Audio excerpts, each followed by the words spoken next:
శివుడు నిజంగా కేదార్నాథ్కు ఎలా వచ్చాడో మీకు తెలుసా? చివరి వరకు చూడండి. ఈ కథలో చాలా మందికి తెలియని ఒక రహస్యం ఉంది. కురుక్షేత్ర యుద్ధం తర్వాత పాండవులు తాము చేసిన పాపాలకు పశ్చాత్తాపంతో నిండిపోయారు. వారు శివుని క్షమాపణ కోరుకున్నారు. కాని శివుడు వారిని కలవటానికి ఇష్టపడలేదు. వారు కాశీకి చేరుకున్న సమయానికి ఆయన అప్పటికే అక్కడ్నుండి వెళ్లిపోయారు. ఎవరో వస్తున్నారని తెలిసి తప్పించుకోవడానికి ఆయన హఠాత్తుగా వెళ్లిపోయారని ప్రజలు చెప్పుకున్నారు. ఆ క్షణం నుండి పాండవులు కేవలం ప్రయాణించటం లేదు, వారు శివుడిని వెంబడిస్తున్నారు. అడవులు మరియు లోయల గుండా ఆయన జాడను అనుసరించారు. కాని వారు ఏ ప్రాంతానికి చేరుకున్నా ఆయన అప్పటికే అక్కడ్నుండి వెళ్లిపోయేవారు. శివుడు ప్రతిచోటా వారికంటే ఒక అడుగుమడుగు ముందే ఉండేవారు. శివుడు ఇప్పుడు గుప్తకాశీ అని పిలువబడే ప్రదేశానికి చేరుకున్నారు. కాని పాండవులు అక్కడికి కూడా చేరుకున్నారు. దాంతో శివుడు హిమాలయాల్లో ఇంకా పైకి వెళ్లి అక్కడ ఒక ఎద్దు రూపం ధరించి పశువుల మందలో కలిసిపోయారు. మొదట్లో భీముడు ఏమీ గమనించలేదు. కాని ఒక ఎద్దు మాత్రం కదలకుండా,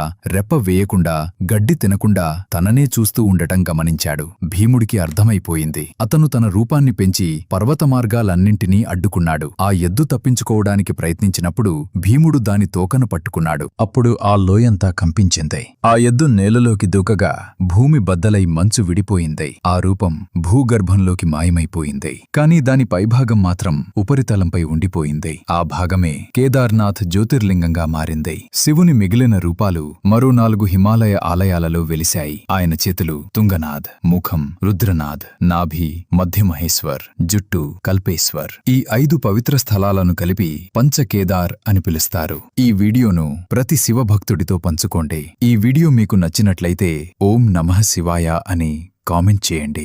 గజముఖసురుడు గణేశుడి వాహనంగా ఎలా మారాడో అనే పూర్తి కథ తెలుసుకోవాలి అంటే కింద ఉన్న లింక్ పైన క్లిక్ చేసి పూర్తి వీడియో చూడండి.